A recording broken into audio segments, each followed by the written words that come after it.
इतना कहकर युग उस कमरे के दरवाजे को खोलने लग जाता है, पर जैसे ही युग दरवाजे के हैंडल को पकड़ता है वो चीखता है, आह! युग को एक जोरदार करंट की तरह झटका लगता है और वो पीछे जाकर फिर से जमीन पर गिर जाता है, वैसे ही जैसे वो घर के बाहर कुछ देर पहले गिरा था। कछुआ युग को देखते ही समझ गया था कि ऐसा क्यों हुआ था। दरवाजे की दहलीज पर एक और चक्र बना हुआ था, वहां पर भी दरार बनी हुई थी जिसके नीचे कांटेदार बेल थी। कछुआ और कायर दोनों की ही उस दरार पर नजर पड़ गई थी सिवाय युग के, क्योंकि वो हड़बड़ाया हुआ था, जो उसे देखकर ही समझा जा सकता था। उसे जल्दी से जल्दी अपने पिता का शरीर ढूंढना था। युग गुस्से के साथ दरवाजे को घूरने लग जाता है। वो गुस्से के साथ उठता है और उसके उठने के साथ ही कांटेदार दरार भी ऊपर उठ जाती है, जो देखते ही देखते घर की छत तक पहुंच गई थी। युग वापस से मंत्र पढ़ते हुए अपनी शक्ति का प्रयोग करके उस कांटेदार दीवार को तोड़ने की कोशिश करने लग जाता है। कांटेदार दीवार के अंदर से ग्रीन और युग के हाथ से रेड लाइट निकलने लग गई थी, जो एक दूसरे से टकरा रही थी। युग अकेले ही कांटेदार दीवार को तोड़ने में लगा हुआ था। ऐसा लग रहा था जैसे उस दीवार को तोड़ने के लिए उसे किसी की मदद की जरूरत नहीं थी, वो अकेला ही काफी था। कछुए को लगा था इस बार तो युग जरूर उसे मदद के लिए बुलाएगा, पर युग था कि अकेले ही दीवार तोड़ने में लगा हुआ था। कछुआ युग को देखते हुए मुंह बनाते हुए मन में सोचता है, ठीक है, अगर इसे अकेले ही सब कुछ करना है तो वही सही, मैं भी इसकी मदद नहीं करूंगा। देखता हूँ कब तक इसका शरीर साथ देता है। जब ये थकेगा ना तो खुद इसे मेरी याद आने लग जाएगी और ये मुझसे मदद मांगने लग जाएगा। कायर भी डर कर कछुए के पीछे ही खड़ा रहता है, कुछ नहीं करता है। युग अकेला ही अपनी शक्तियों का प्रयोग करके उस कांटेदार दीवार को तोड़ रहा था। इस बार उसे पहले से भी ज्यादा वक्त लग रहा था उस कांटेदार दीवार को नष्ट करने में। जैसे जैसे वक्त बीतते जा रहा था, युग की शक्ति भी कम होते जा रही थी। वो थकने लग गया था और वो थकान उसके चेहरे पर आती पसीने की बूंदों को देखकर साफ समझ आ रही थी। युग कमजोर पड़ने लग गया था, पर फिर भी वो मंत्र पढ़ते हुए दीवार को तोड़ने में लगा हुआ था। कछुए को लगा था कि अब तो युग जरूर उसकी मदद मांगेगा, पर युग था कि अकेले ही दीवार तोड़ने में लगा हुआ था। कछुए की तरफ देख तक नहीं रहा था, उसका पूरा ध्यान कांटेदार दीवार की तरफ था। कछुआ सोच ही रहा था कि कब युग उसकी मदद मांगे और वो उसकी मदद करने जाए। युग कछुए से मदद मांगता उससे पहले ही युग अपनी शक्ति से वो कांटेदार दीवार को पूरी तरह से नष्ट कर देता है, उसे भी बाकियों की दीवार की तरह जला देता है। उस कांटेदार दीवार के टूटने के साथ ही एक तेज सफेद रोशनी होती है, जिस कारण युग, कछुआ और कायर तीनों को ही कुछ दिखाई नहीं देता है। कायर अपनी आंखों पर हाथ रखते हुए कहता है, अरे ये क्या हो रहा है, मुझे कुछ दिखाई क्यों नहीं दे रहा है। कछुआ भी अपनी आंखों पर हाथ रखते हुए कहता है, ये क्या हो गया। युग खामोश ही रहता है। अगले ही पल जब वो सफेद रोशनी कम होती है तो वो तीनों देखते हैं कि उस कांटेदार दीवार के जलने के साथ ही वो दरवाजा भी जल गया था, जो कुछ देर पहले वहां मौजूद था।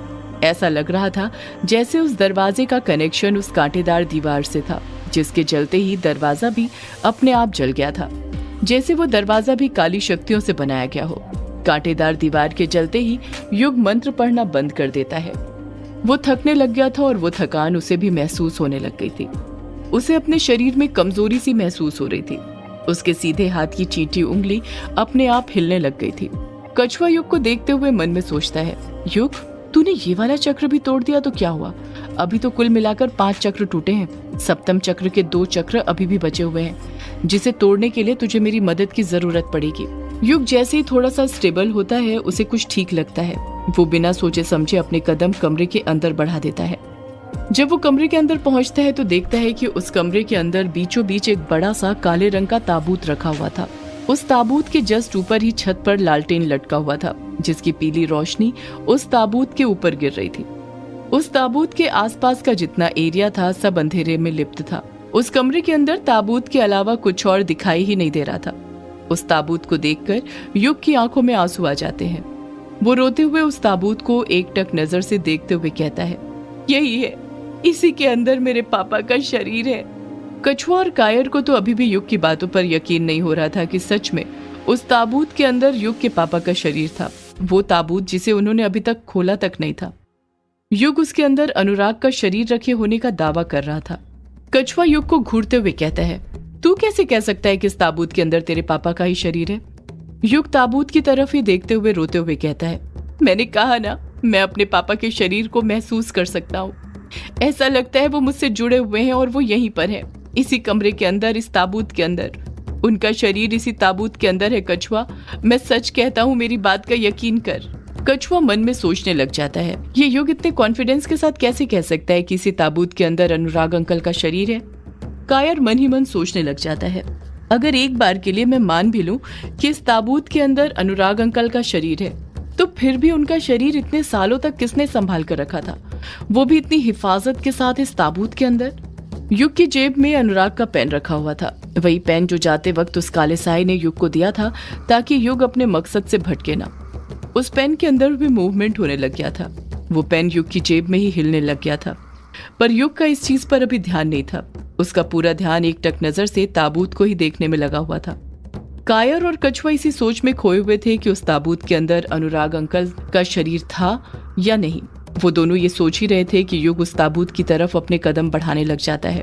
जैसे जैसे युग उस ताबूत की तरफ अपने कदम बढ़ाते जा रहा था, उसके हाथ की कलाई पर जो चौथा इन्फिनिटी का निशान आया था, उसके अंदर तेजी से मूवमेंट बढ़ गया था।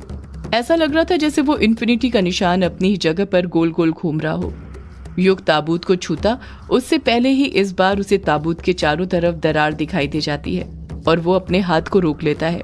युग फिर से एक बार कांटेदार दीवार को तोड़ने के लिए अपने आप को तैयार करने लग जाता है। युग के हाथ के चारों निशान जैसे ही चमकने शुरू होते हैं, ताबूत के चारों तरफ जो दरार थी उसमें से कांटेदार दीवार ऊपर उठने लग जाती है। पर इस बार वो कांटेदार दीवार काफी मोटी थी, पहले की 3 दीवारों से 3 गुना ज्यादा मोटी। युग फिर से अपना हाथ आगे करके मंत्र पढ़ना शुरू कर देता है। उसके हाथों से आग की तरह लाल रोशनी निकलती है और दीवार से निकलती हुई हरी रोशनी से टकराने लग जाती है। कायर और कछुआ जहाँ पर थे वहीं पर खड़े रहते हैं। उन दोनों को लगने लग गया था कि हर बार की तरह युग अकेला ही उस कांटेदार दीवार को जलाकर खाक कर देगा, इसलिए वो चुपचाप खड़े रहते हैं। युग की मदद करने की सोचते तक नहीं है। युग दीवार को जलाने की कोशिश कर ही रहा था कि तभी वो कमजोर पड़ने लग जाता है। उसके पैर डगमगाने लग जाते हैं, हाथ कमजोरी के कारण हिलने लग जाते हैं। वो उस दीवार के एक प्रेजेंट हिस्से को भी नुकसान नहीं पहुंचा पा रहा था और वो थकने लग गया था। देखते ही देखते वो इतना कमजोर हो गया था कि कांटेदार दीवार से निकलती हुई हरी रोशनी उस पर हावी होने लग गई थी और धीरे धीरे उसके हाथ से निकलती हुई लाल रोशनी को कम करते हुए उसकी तरफ बढ़ने लग गई थी। युग पूरी तरह से पसीने से भीग गया था। उसके चेहरे पर थकान साफ देखी जा सकती थी, पर उसके अंदर इतना जुनून सवार था कि वो अकेला ही उस दीवार को नष्ट करने में लगा हुआ था। कछुआ और कायर से कुछ मदद नहीं मांग रहा था। कायर जानता था युग कभी उनकी मदद नहीं मांगेगा, पर कायर को युग के चेहरे पर उसकी हार दिखने लग गई थी। कायर हड़बड़ाहट के साथ कछुए से कहता है, कछुए तू खड़ा क्या है, जा जाकर युग की मदद कर, वो अकेले वो दीवार जला नहीं पाएगा। कछुआ मुंह बनाते हुए कहता है, मैं क्यों जाऊं भला उसकी मदद करने, जब उसे लगता है वो अकेले ही सब कुछ कर सकता है तो उसे अकेले ही सब कुछ करने दे। बड़ा घमंड आ गया है ना उसे अपनी शक्तियों पर, देखना अभी उसका सारा घमंड उतर जाएगा। कायर कछुए पर गुस्सा करते हुए कहता है, कछुए युग का घमंड उतरे या ना उतरे पर उसकी जान जरूर उसके शरीर से उतर जाएगी। तू जानता है ना उसे, वो अब पहले वाला युग नहीं रहा जिसे हमारी मदद की जरूरत पड़ेगी। वो अभिमन्यु से झगड़ा करके आ रहा है तो फिर तू तो कछुआ ही है, वो तेरी मदद नहीं मांगेगा। तू खुद जा और जाकर उसकी मदद कर। कछुआ युग की तरफ से अपनी नजरें फेरते हुए कहता है, नहीं मैं उसकी मदद करने नहीं जाऊंगा। कायर कछुए को अच्छे से समझाते हुए कहता है, जिद मत कर कछुए, जरा देख वो हरी रोशनी युग के पास पहुंचने लग गई है और तू भी जानता है अगर वो रोशनी युग के शरीर को टच भी हो गई तो क्या होगा, उसका शरीर यहीं पर जलकर खाक हो जाएगा। और भूल मत, तूने अभिमन्यु से क्या वादा किया है, तुझे युग की हिफाजत करनी है। कायर जैसे ही ये बात बोलता है, कछुआ तुरंत युग की तरफ अपनी नजरें करता है और जब वो देखता है कि युग कमजोर पड़ने लग गया, घुटनों के बल बैठने लग गया था और वो हरी रोशनी युग के करीब पहुंचने लग गई थी। वो हरी रोशनी युग को छूती उससे पहले ही कछुआ तुरंत उसके बगल में जाकर खड़ा हो जाता है और मंत्र पढ़ते हुए उस दीवार को नष्ट करने में युग की मदद करने लग जाता है, ठीक उसी तरह जिस तरह सबसे पहले युग ने कछुए की मदद करी थी। ऐसा लग रहा था जैसे कछुआ हिसाब बराबर करने के लिए युग की मदद करने गया हो। कछुआ और युग दोनों अपनी शक्तियों से उस कांटेदार दीवार को नष्ट करने लग जाते हैं। कछुए को अपने बगल में खड़ा देखकर युग को भी हिम्मत मिलने लग गई थी। उसे लगने लग गया था कि उसे कछुए को अपनी मदद के लिए पहले ही बुला लेना चाहिए था।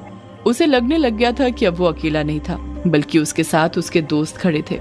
युग और कछुआ ने अपनी पूरी जान लगा दी थी उस दीवार को नष्ट करने में, पर वो बाकी की सभी दीवार से सबसे ज्यादा मजबूत थी, जिसे नष्ट करने में उन्हें काफी मुश्किल हो रही थी। सिर्फ युग ही नहीं, अब तो कछुआ भी थकने लग गया था। उसके भी हाथ पैर डगमगाने लग गए थे, पर वो दोनों थे कि लगे हुए थे लगातार मंत्र पर मंत्र पढ़ते जा रहे थे। क्योंकि वो दोनों ये बात अच्छे से जानते थे कि वो मंजिल से बस एक कदम की दूरी पर खड़े हुए थे। उन्हें वो दीवार तोड़नी थी और फिर उन्हें ताबूत मिल जाता जिसके अंदर अनुराग का शरीर रखा हुआ है, जिसके लिए इतनी मेहनत करके वो लोग वहां तक पहुंचे थे। कछुआ समझ गया था कि इस तरह से वो दीवार नष्ट नहीं होने वाली थी। कछुआ तुरंत युग की तरफ देखते हुए कहता है, युग एक साथ मंत्र पढ़ मेरे साथ। कछुए की ये बात बोलते ही युग कछुए के साथ मंत्र पढ़ने लग जाता है। दोनों के एक साथ मंत्र पढ़ते ही कमरे के अंदर मंत्र की आवाज गूंजने लग जाती है और उसी के साथ उनके हाथ से पहले जो दो अलग अलग रोशनी निकल रही थी वो एक हो जाती है और सीधे जाकर उस कांटेदार दीवार से टकरा जाती है और अगले ही पल वो दीवार जलकर खाक हो जाती है। उसका भी वही हश्र होता है जो बाकी की दीवारों का हुआ था। दीवार के जलने के साथ ही कछुआ और युग दोनों अपने घुटनों के बल आ गए थे, क्योंकि वो दोनों काफी थक गए थे। उनके शरीर की एनर्जी बहुत कम हो गई थी। कायर खुशी खुशी उन दोनों के पास जाते हुए कहता है, तुम दोनों ने कर दिया। कछुआ मन में सोचने लग जाता है, इस दरार को मिलाकर तो 6 ही चक्र हुए हैं, एक और चक्र कहाँ पर है? बिना उसे पार किए हम ताबूत तक कैसे पहुंच गए? ये तो बहुत अजीब बात है। कछुआ इसी सोच में खोया हुआ था। युग तो इतना थक गया था कि कुछ सोच तक नहीं पा रहा था। ना उसके अंदर इतनी हिम्मत थी कि जाकर वो ताबूत खोले और देख सके कि उसके अंदर अनुराग की लाश थी या नहीं। जब कछुआ और युग अपनी जगह पर से नहीं उठते हैं तो कायर ही अपने कदम आगे बढ़ाता है और उस ताबूत के पास जाने लग जाता है। कायर को देखकर ऐसा लग रहा था जैसे उस कांटेदार दीवार के टूटने के साथ ही उसके अंदर का डर भी खत्म हो गया था। वो बिना किसी फिक्र के उस ताबूत के पास अपने कदम बढ़ा रहा था। जब वो ताबूत के पास पहुंचता है तो देखता है कि उस ताबूत के ऊपर वही 4 निशान बने हुए थे जो युग की कलाई पर आए थे। उन 4 निशानों को देखकर कायर दंग रह गया था। कायर के अंदर फिर डर समा जाता है और वो हकलाते हुए युग से कहता है, युग जरा ये तो देख, इस ताबूत के ऊपर तो वही 4 निशान बने हैं जो तेरी हाथ की कलाई पर है। युग हैरानी के साथ कहता है, यार ये कैसे हो सकता है?